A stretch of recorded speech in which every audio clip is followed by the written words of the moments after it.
Good day, fellow adventurers. One thing I've noticed in our time together, your outlook on life is amazing. I look forward to meeting you here each and every episode. And yes, it's been a while, but I'm glad to have you back. Come on in, get your trunks on, or not. The jacuzzi is warm and the drinks are sweet. Welcome to Dresden's Tale, episode 58. This is season 3, volume 3. Chapter 54 in our titillating tale. This is high military fantasy, the kind that needs heroes. Ours is Dresden Fane, a dwarf, a warlock, a scrapper, and a scraper. He's a warrior of the Stone Clan, postulating his way across a most non-formulaic adventure.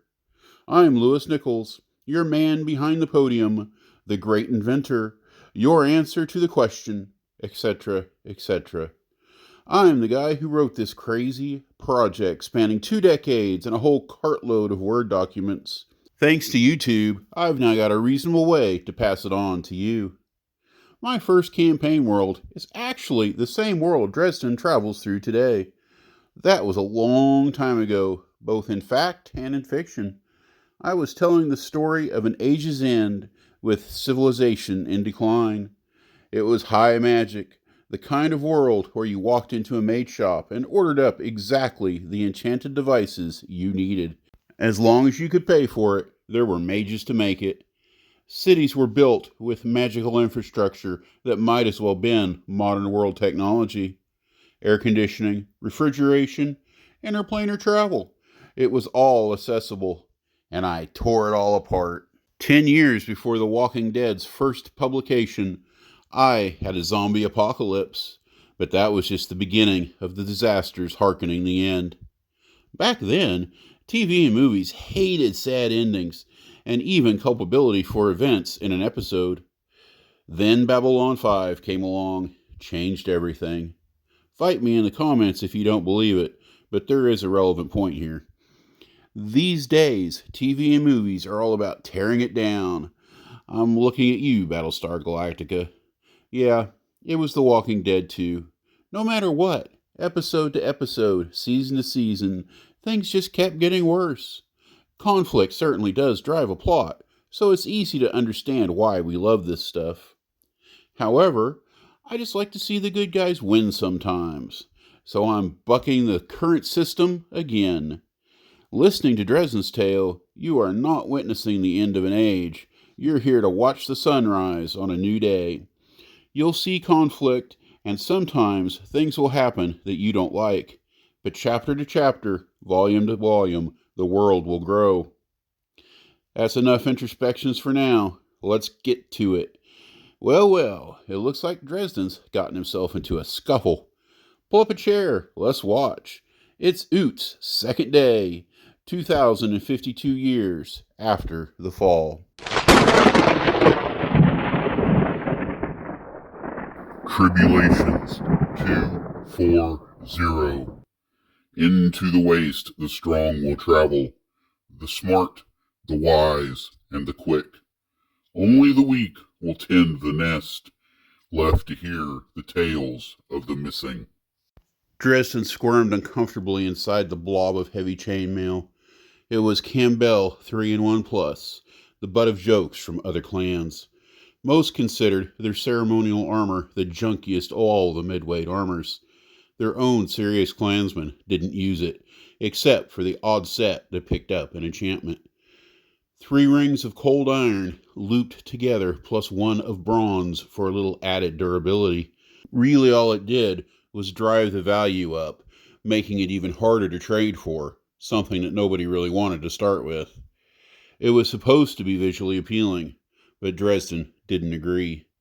He wasn't used to it, he didn't like it, and thought it was a bad idea. He'd made counteroffers, even suggested they fight in their small clothes. Of course, his friends tried to change that to going fully naked. Dresden himself would never imagine stripping down in front of so many people. But maybe it would have been for the better.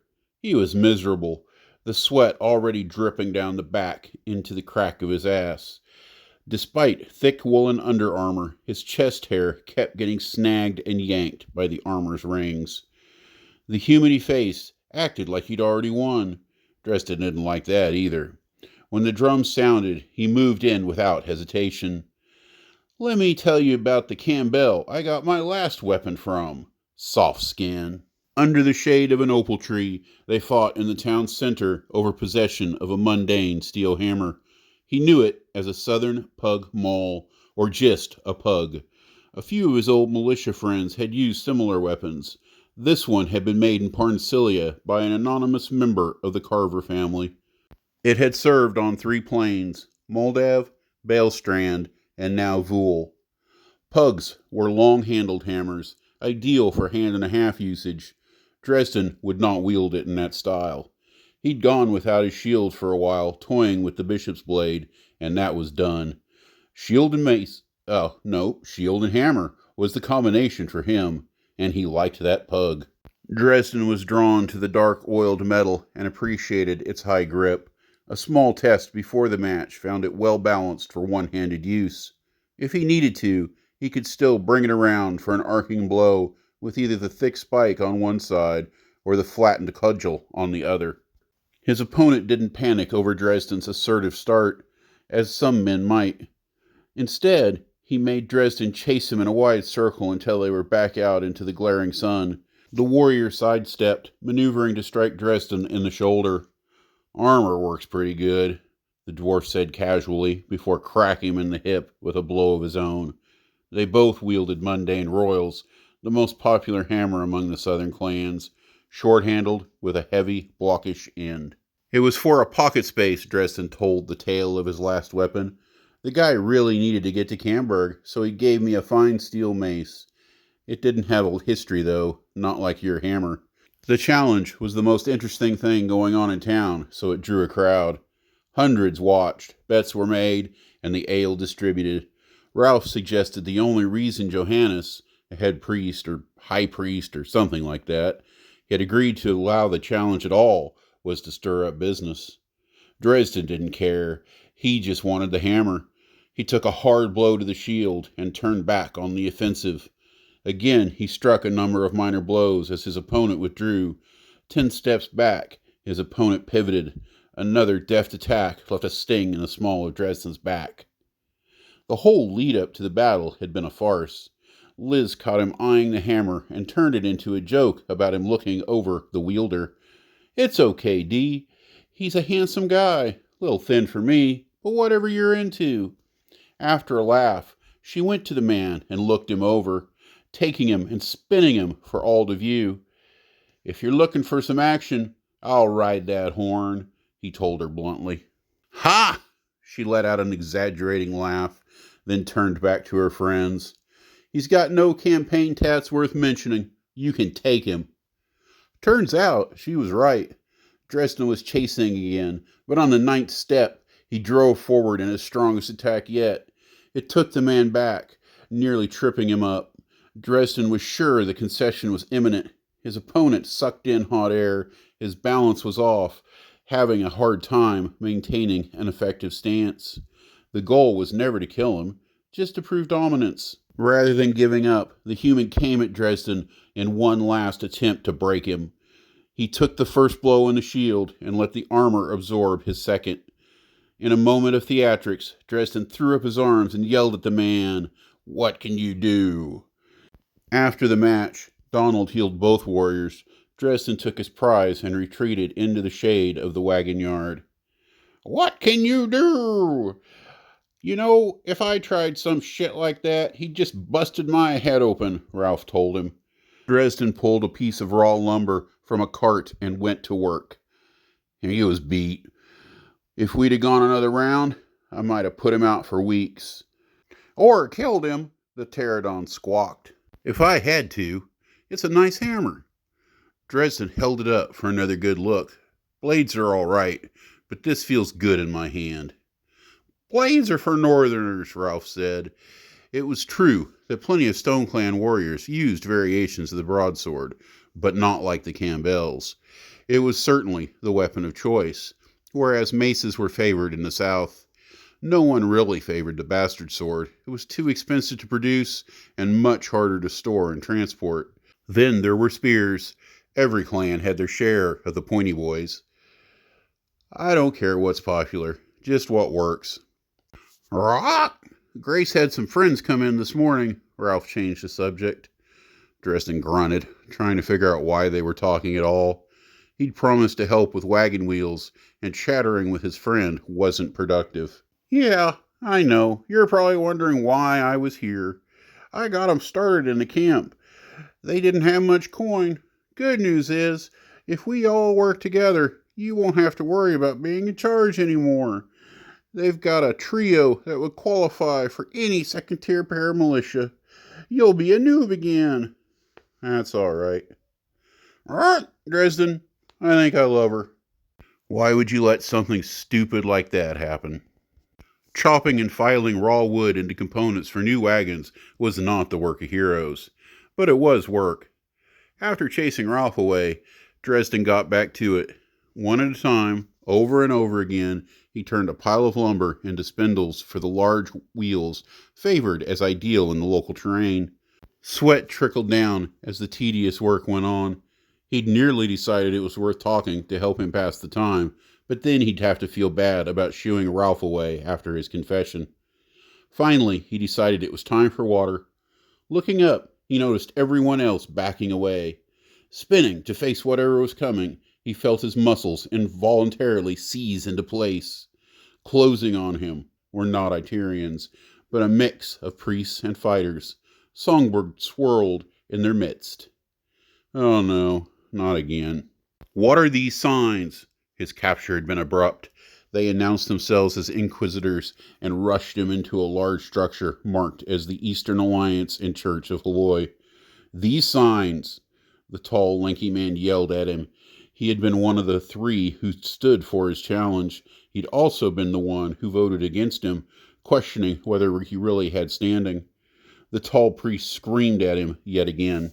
Dresden fought the urge to beg for mercy. This one says you follow Halloy, the fire poet. He pointed a squared-off stubby finger at the iconography on the man's tunic. This warrioress is a warden in service of Renia. You are StoneClan, as shown by the tattoo. See, like mine. He crossed his eyes, trying to look at his own forehead. She's Maraudin. You are inquisitors, acting under the authority of the gods, chiefs, councils, and citizens of the clan and people. Dresden fought his fear. He'd have run if he could, but his muscles weren't working right. The inquisitors could mark him a traitor or a heretic and leave him and his legacy dead. Why were you carrying so much money? Dresden tried to explain the fight at the baggage train, but his guilt spilled over. He wasn't at all sure if he was making any sense. He didn't think he'd ever spit out so many words in such a short time in his entire life. A soft voice from behind him sent a shiver down his neck. How did you come to be a partisan, dear boy? He couldn't see the speaker, but the voice reminded him of his mother's love and Nasher's hate, all at once. He fought back a sob. I'm not. I'm serving my house, the house of the high priest Nanok in Parncilia, he stuttered. He realized how little it meant to be a tiny member of a large house. I was on Cadiz when Pink Eye ordered all stoners to make best speed here. The lead priest let out a harsh, accusing laugh, but it was the third inquisitor's turn to speak. The priestess of Renia smiled at him. You walk in elite circles. House of Nanok. Orders direct from a governor. You aren't a very impressive spy. You only use names that everyone would know. I'm not a spy. Dresden didn't know if he was suddenly empowered by a will to fight or a desperate need to flee, but he managed to fall forward onto the floor. Then it was as if he wasn't there at all. No signs of deceit, but his story sucks, the priestess gave her report. Easy enough to verify. Put him on labor detail until we hear back. The voice startled Dresden. Somehow he'd forgotten how many were in the room. What about the others? They won't leave without him. The servant of Renia intervened. Wait, first, there are a few other things. She pulled out a book and flipped it to the middle, then opened a bottle of ink and prepared a pen. She didn't bother getting him up off the floor before beginning a litany of questions about everything from his time on Cadiz to the man who'd traded him the mace for transport. She asked about his friends and associates. He felt like every answer led to another line of questions and further betrayal. He felt like nothing was ever fully settled.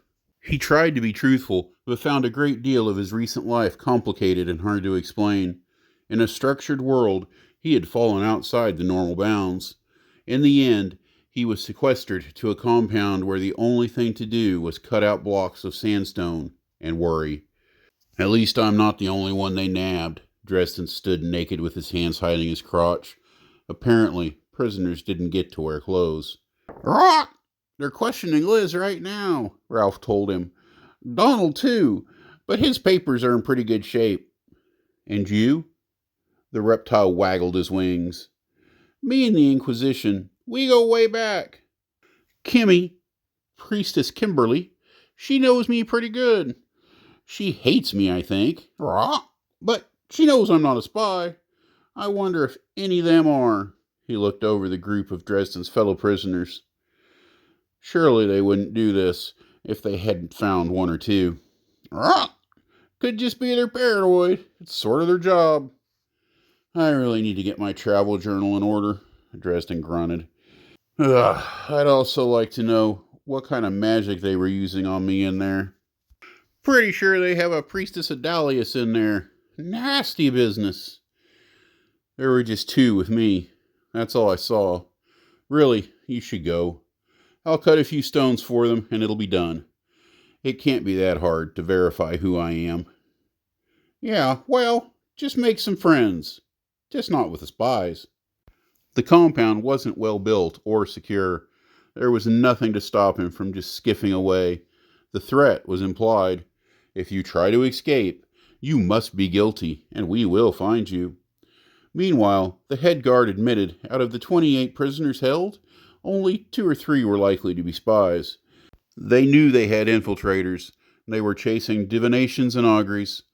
As far as the head guard was concerned, the prisoners themselves could figure it out, or just stay locked inside forever. Dresden didn't know if he agreed, but if there was ever a time for ruck, this was it. "The tenets of the duality are with us for a reason," he spoke to the strangers around him. "The 8th tenet is appropriate now. Work brings peace to a troubled soul. I don't know much about working stone, but if someone wants to tell me where to direct one of those hammers, we'll alternate. 100 blows, then a few words to honor the gods who test us." "I'll do it." A woman's voice turned his head. His breath caught. Dresden tried to look away from her nudity, but that would be rude. He looked back, seeing her from head to toe. She shied away from his gaze. He jerked his head away again. If she wasn't from southern Moldav, he'd probably just proven himself a fool. And she probably wasn't. He'd never seen anybody like her. Dresden tried to meet her eyes. Covered in stone dust and grime, she was an anomaly like he'd never considered. "I'll show you where to place the wedge for a proper cut. It would be my honor."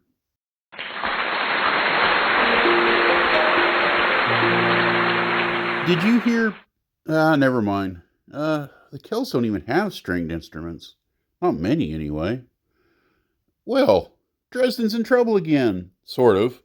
And we started off with a healthy feat of single combat.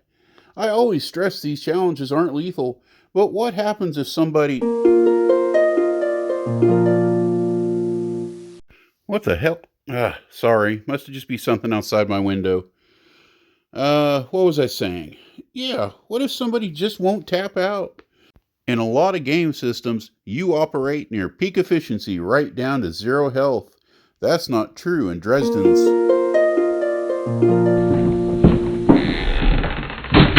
That should do it.